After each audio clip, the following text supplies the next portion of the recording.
WSKID, Skid Row Radio. You're listening to radio station WSKID. I know this video is going to be concerning specific YouTube users and referencing exchanges that have occurred. So if you're not familiar with those people or exchanges, then I apologise because some of this might go over your head a little bit. I'm going to try and stick to the topics as much as possible, but it will include some kind of analysis of kind of personal aspects as well. Again, if you're not familiar with these users, that's not going to make much sense to you, but I'll try and keep as much as possible to the topics at hand. So basically, a user called DLandonCole made a video criticising WikiLeaks for having tweeted a cable that pertained to the import to America of basically viruses, with a kind of sensationalized tweet that basically said "Run Ebola, run," and then linked to the cable in question. DLandonCole took issue with that, implying that WikiLeaks was being sensationalistic and that they were misleading, implying that America was importing these viruses for nefarious reasons. That was a bit of a stretch, actually. I mean, the tweet was very simple. I'll link to everything that I'm talking about in the low bar so you can have a look for yourself. It just said "Run Ebola, run." US importing something like import of viruses for duplication, for breeding. Okay, and he took from that this was in suggesting that the US was going to use these viruses in some kind of germ warfare. That wasn't specifically or even really implicitly implied. It said for breeding. Now, if you're going to run tests on viruses, you're also going to breed that. But let's go with this point. Let's say that that is what they meant by that. Based on the information in the cable that they looked at and were tweeting, that was a valid assertion to make, really, based on that. Now, Landon went and looked a little bit more in depth into that, made some phone calls, did some research and some cross-checking to his credit, and found out that there was actually a diplomatic error in the reporting of that, basically, and the real situation there seems to be that that the US was importing these viruses in order to work on antibodies, in order to fight against those viruses rather than to use them. Okay, and he extrapolated that this misrepresentation, this very mild misrepresentation, and use of basically a headline by a media organisation, was a reason to oppose everything that WikiLeaks does. Now, Landon tries to put forward the position that he has been seen some of what WikiLeaks has done as positive. This is always a caveat that he adds to his criticisms. But as Haitian, who is the other user involved in this exchange that we'll be referencing, has pointed out, that's not really sufficient because all of the videos that he has done have been critical. Largely of WikiLeaks, and in my opinion, on quite benign aspects of their running and what they've done. And he will always add these caveats to say, well, I like what they did about traffic gear and all this kind of stuff. A couple of instances of where he's supported what they've done. I'm not going to buy that is a reason to discredit any analysis of your positioning being weighted against them, in my opinion and in others' opinions, unfairly. Now, at the end of his first video, Landon basically summed up by saying that WikiLeaks has an axe to grind. Now, this is unfair in several ways. First of all, it implies that there's no legitimate reasons for having some kind of agenda against the corruption that is inherent within the American and European major Western powers. There certainly is many reasons, and we could go down the list. I'm sure I don't want to bore anybody with that, of different reasons as to why it's completely legitimate to have some kind of agenda, and that's not necessarily a dirty word, against the corruption inherent in these power structures. Now, again, it is important to make the distinction that this is not an agenda against government. Okay, this is not an anarchist position. I'm not an anarchist, although I've been called it many times because of the positions that I put forward. Personally, I don't see anarchism as being possible at this stage. Maybe at some point in the future, I don't know, but I'm open to all different interpretations of how society should run. But I do not classify myself as an anarchist, so to write off these criticisms against the power structures that we are under within as anarchist or as anti-state for the sake of it is just lazy. So yeah, to say that WikiLeaks has an axe to grind implies that there's no legitimate reason to oppose all of the things that have been done in our name and with our money, by the way, by American and European Western powers. I mean, he was implying that this headline, this quite mild headline that had no accusations, no lies, no false information, in this tweet that he took his time to make a video about, he's implying by saying they've got an axe to grind, and the whole general tone of the video, which I will link in the low bar, was saying, it's just ridiculous. It's just ridiculous to assume that America might have some desire to use viruses in a nefarious way. That's mental. Now, just to give you a quick rundown of some of the nefarious things that we know have been done by the US government in this particular instance, because this is the government that we're talking about with this exchange. So not being anti-USA here, just sticking to the debate topic. The carpet bombing of Cambodia, authorised by Kissinger and Nixon without the approval of Congress. The affair of Salvador Allende and Auguste Pinochet. The experiments conducted injecting plutonium into unknown experimental volunteers, many of which were African American.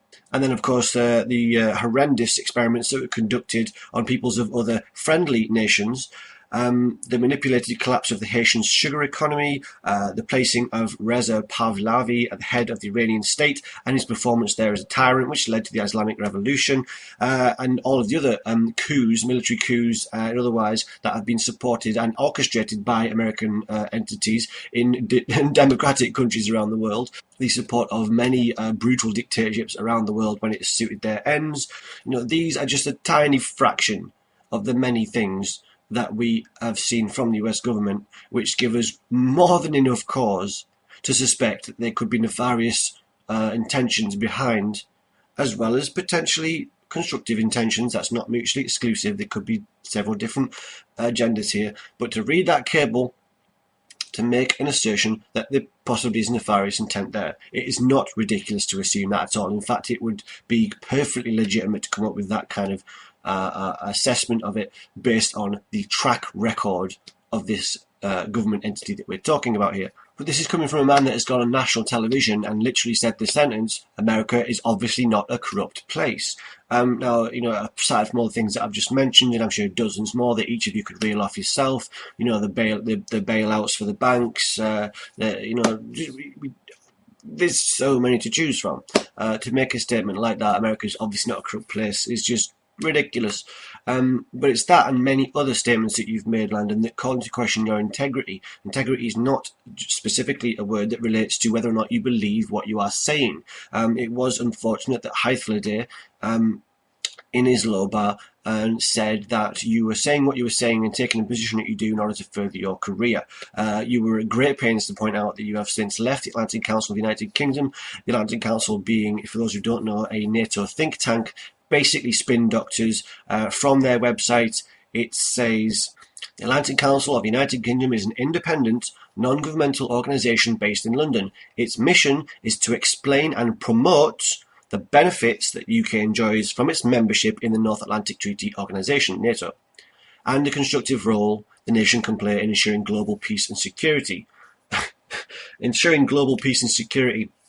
This peace and security line that was trotted out to us for Afghanistan, for Iraq, now for Libya, and each three of those cases, it's become abundantly clear that peace and security are not the goals or methods of NATO in those conflicts. It's about nation building. It's about manipulating an area to our ends, and that's a whole different debate. In fact, I've had that debate already on YouTube. I'll link to some of the videos that I've made on that subject. So from that mission statement, it does kind of sound like the Atlantic Council are basically spin doctors for NATO. Their mission is to explain and promote the benefits the UK enjoys from its membership in NATO. Now, being as there many arguments against the existence of NATO, let alone how they've been operating, to say that this entity's whole purpose is to promote the benefits of NATO, yes. If that's not spin doctoring, I don't know what is. So it's another reason why it was kind of humorous to me that you would accuse WikiLeaks of spin doctoring with this tweet, this very benign tweet, making at most an oversight, which is completely understandable based on the information in the cable. Now, Haithalade made an assertion that you basically glossed over in your replies, and this was a very important point. And is that yes, WikiLeaks is basically a new style of journalism in that they publish the source material along with their stories. There is narrative there. They've never had a premise of objectivity, and this was you based most of your initial video on this idea that they didn't have objectivity and that therefore invalidated their observations. They've never purported to have objectivity. No media organisation ever has done. It's ridiculous to think so. So you basically operated on a false premise to start with, that this media organisation should show objectivity when dealing with these news issues. But yes, they publish alongside their stories their source material so that you can go and check it out for yourself. In fact, they've explicitly been crowdsourcing a massive amount of the leaks recently. They've done the redaction themselves and then given it out to the public for crowdsourcing to look into those stories, to fact check, to verify, to create narrative, and to report on. This is an excellent development in media, giving it out to the people and assisting even other media organisations with the ability to look into these stories and to have open access to it. So it's a new style, so some people aren't quite grasping the idea there, but from what I've said already, it's quite clear to me that Landon has been unfair in representation of what WikiLeaks does. And to hold out such a benign instance as this as a reason to oppose what they do is ridiculous. Now, you said they've got an axe to grind. Again, it doesn't make sense for another reason, and that is that WikiLeaks has, published damning information on governments around the world. Of course, recently there's been a focus on American, behaviours and actions. But why is that? Well, that's because WikiLeaks has just been recipient of history's greatest, largest ever leak. And it came from an American source. So, of course, most of the information coming out recently is going to be connected to American dealings, because that's where the information came from. They don't hack, they don't solicit information, they don't get information themselves, they are given it by government insiders, military insiders, people from within those power structures. They are completely reliant on that kind of thing. Now, because there's been such a wealth of information, pertaining to deceptions, illegal activity and corruption within governments around the world, I can't really list them effectively here. You can do that and go look for yourself. But, just for one example, we've had recently a leak about the Russian criminal code failing to address child sexual exploitation, like sex tourism, phone sex, striptease shows, this kind of thing. And I'll link to everything I'm talking about in the low bar. They do have an equal kind of approach to exposing wrongdoing and immoral activity, illegal activity across the world. So this axe to grind theme that you push with your issues against WikiLeaks is just completely wide of the mark, if not entirely dishonest. You're a very well educated man, you're very well knowledgeable about politics and world history. This is why I would fail to accept that you're just ignorant of the malevolence of these power entities, the broad approach to things that WikiLeaks has taken. I'm just not going to accept that you're ignorant of these things, which is why your integrity comes into doubt for a lot of the things that I've mentioned already and for more besides. I really haven't got time to list all of the things that you have said and done that give me cause to doubt your integrity. I mean, one of the things that Hythloday brought up was this your refusal or inability to put forward a solid position on the use of nuclear weapons in World War II. You said you just don't have an opinion on that, you don't know either way. Let me help you with that, Landon. It is wrong to attack civilians as an act of war. We're not just talking collateral damage here, we're talking actual active slaughter, annihilation of civilian populations as an act of war. That is categorically wrong. Okay? If it was done against us, we would retaliate with all our forces, right? It's wrong. And I don't want to hear this argument that some people put forward that it ended the Second World War. That's a bullshit argument as well. I'll link to something in the low bar to expand on that. But Landon, you didn't make that argument anyway, so that doesn't apply to you.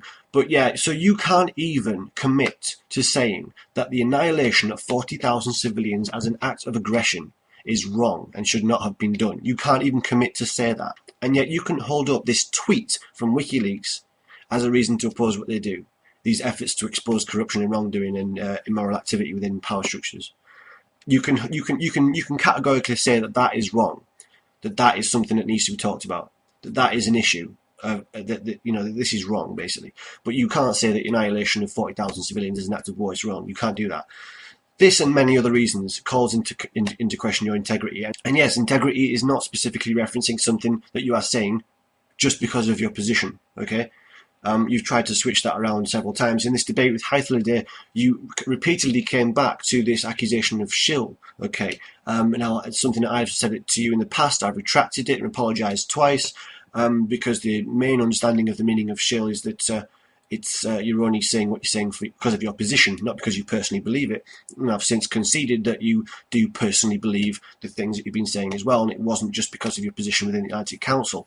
But it's actually the fact that you really do believe these things, Landon. This is actually worse, okay? It's actually worse that you really do believe those things, and it's not just because of your position that you had, okay? So that's not an argument in your favour to me, you know. The fact that you really do believe that NATO is some kind of benevolent force, and this has come out in the writing that you did in an article on Al Jazeera website talking about the Libya situation, which I feel I comprehensively addressed in a previous video to you that you have not replied to in comments or video. I'll link that in the low bar. I would like a response on that. But yeah, I mean, given your position, your ex-position, closely tied to NATO, okay, promoting the benefits of the UK being involved with NATO. That was what the Atlantic Council did, okay, and with your position there and having appeared on national television and all this stuff that you did for them, I do feel it's important and constructive for you to comment on the ongoing situation in Libya. Now, I tried to put a question to you for your recent poll about what are my politics. I feel you're very well placed to comment on the Libya situation given your exposition. You removed my comment from your website. You didn't want to comment on that. You haven't made any public comment on the Libya situation since that blog, which I feel I trounced, basically. You can go and scrutinise that all you like in the low bar. Anybody who wants to see that. And that's another collection of reasons why your integrity comes into doubt, Landon.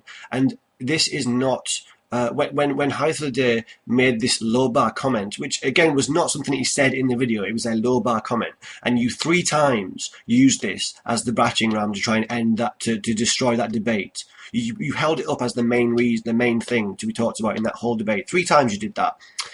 First of all, you put snarky replies to him on your backup channel, and then you seem to get quite frustrated and just put up this short link video to the whole thing. And that video was kind of frustrating to me because I think it was quite an immature thing to do. It was, again, it's funny, you making accusations of sensationalized headlines from WikiLeaks. You did exactly the same thing with your link video on the main channel. And again, you repeated this. You put a screenshot of this comment that Haithliday had put about that you'd only saying these things to advance your career by being on the establishment side of the issue with regards to WikiLeaks. Okay, and you rammed home the point several times in your video replies that that couldn't be possible because you are no longer working for the Atlantic Council. This is overselling it, to say the least. Now, I tried to point out to you that you are still featuring on your page the 3 appearances that you've made on Al Jazeera representing the Atlantic Council. Okay, they didn't have you on those programs because you were David Cole or DLandonCole or whatever. They had you on those programs because you're the managing director of the Atlantic Council, right? You proudly present them on your page. You've made no grand announcement about leaving in public. I knew because you told me privately. Other people have known because they're friends of yours or you've talked about it in Blog TV. But the larger population on YouTube did not know that you had left that organisation. So you've got those videos featured, and you also have on your page there a little bit on your information bar that says my views displayed on this channel are not necessarily those of the people or organisations that I'm affiliated with. So given those factors, the videos, the statement on your page, the lack of an announcement of leaving, it was perfectly legitimate for Haithliday to have the presumption that you were still with them. Do you understand? So for you to keep hammering home this point that he was wrong about that and that you demanded an apology and basically tried to poo-poo the whole debate based on that point in your link video, this was overselling it, to say the least, if not completely dishonest. And for you to link to these lists of videos is not putting yourself up for scrutiny. you have sent your supporters on a witch hunt with a sensationalized title and misdirection of the topic of the debate, and that's what's happened. You look through the comments on Hythilday's latest video, it's your fans that are the ones hurling the insults. It's your fans that have no substance to their criticisms. You essentially had two people disagreeing with you, and this riled you so much that you had to take these dishonest steps to address it. Me and Hythilday, there is nobody else on that video supporting the opposition to your points, your points. And you have, you got the 5,000 subs versus his 100. It was inevitable that was going to happen, especially with the way that you went about this. So you tried to make out that you were open to scrutiny because you linked to these videos. That's not being open to scrutiny, that's sending your fans on a witch hunt. If you'd been open to scrutiny, you would have answered the criticisms brought to you. Okay. But that was some of the personal stuff that I warned you that if you're not familiar with these people and this back and forth, that it's going to kind of go over your head. So I'm going to get back to the actual topic, if I can. And this is to do with WikiLeaks and that kind of thing. So you have yourself in the past, Landon, said that you would prefer to support something like OpenLeaks. Now, they are an organisation that purported to, but haven't yet started to, work with leaks to directly give those to news organisations. So they wouldn't be put out in the public by OpenLeaks, but they will be received by OpenLeaks, and they would work with media organisations to put them out. And this is a flawed system, really, in several ways. One being that media organisations are not objective in any way, shape, or form. They are quite often enthralled to power structures' wishes. They do not. They're not as brave as we might like to think they are. We can go through the list of many instances where stories have been repressed by governments, and media organisations have seceded to those pressures. So it's no guarantee that the really important stuff's going to come out at all, or that it's going to get the right slant when it does come out. So there's a problem there. There's also the problems with the organisation that have come up recently, that Daniel Domscheit-Berg has proven to be quite dishonest in the way that he's gone about things. He's stolen information from WikiLeaks and threatened to make it public, threatened to destroy it, thereby basically insulting the risks that these whistleblowers had put themselves under. He also was going to open the website to hackers in an attempt to seek to test its strength, but at the same time be still accepting submissions. So he's going to accept submissions, whistleblowing, important classified information that needs redaction, needs sorting through, but at the same time have the beta site open to hacking to try and test it. That's dangerous, of course. So there's lots of issues with OpenLeaks, and most of those actually have come since the last time I heard you say you prefer something like OpenLeaks. So I can't say that you are, wrong about all of those factors, bearing in mind that they're quite recent developments. But so but you are someone who puts forward this general kind of premise of being for whistleblowing of some type.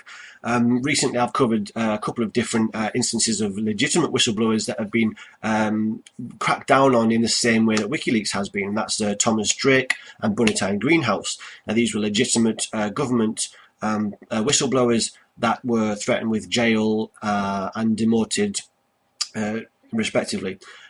Each of those whistleblowers won their cases against the US government, and it should have been widely reported on, basically, to make the distinction that, or make the comparison that the US government has been treating them exactly the same way as they have Manning and Assange. So in that context, I believe it is important to support an entity like WikiLeaks for the good that they do. And I just feel that, Landon, your initial video that started this debate was ridiculously overblown. You're basically taking issue with a media organisation for using a headline. So that's basically it for this video. There might be more to come on it, I don't know. I'm not expecting a reply off Landon. He doesn't have anything to do with me. He's got me blocked everywhere on the internet, although he does still reply to me in comments and read out my comments and reply to them in videos, comments that I leave on other people's videos. So that's a bit strange. But, I mean, I'd like to be unblocked. I'd like to have some communication on these issues. I think it's important. I think, can we move past this straw man of saying that you are a shill, because that's not something I hold to. I think it's far more important what you say than why you say it.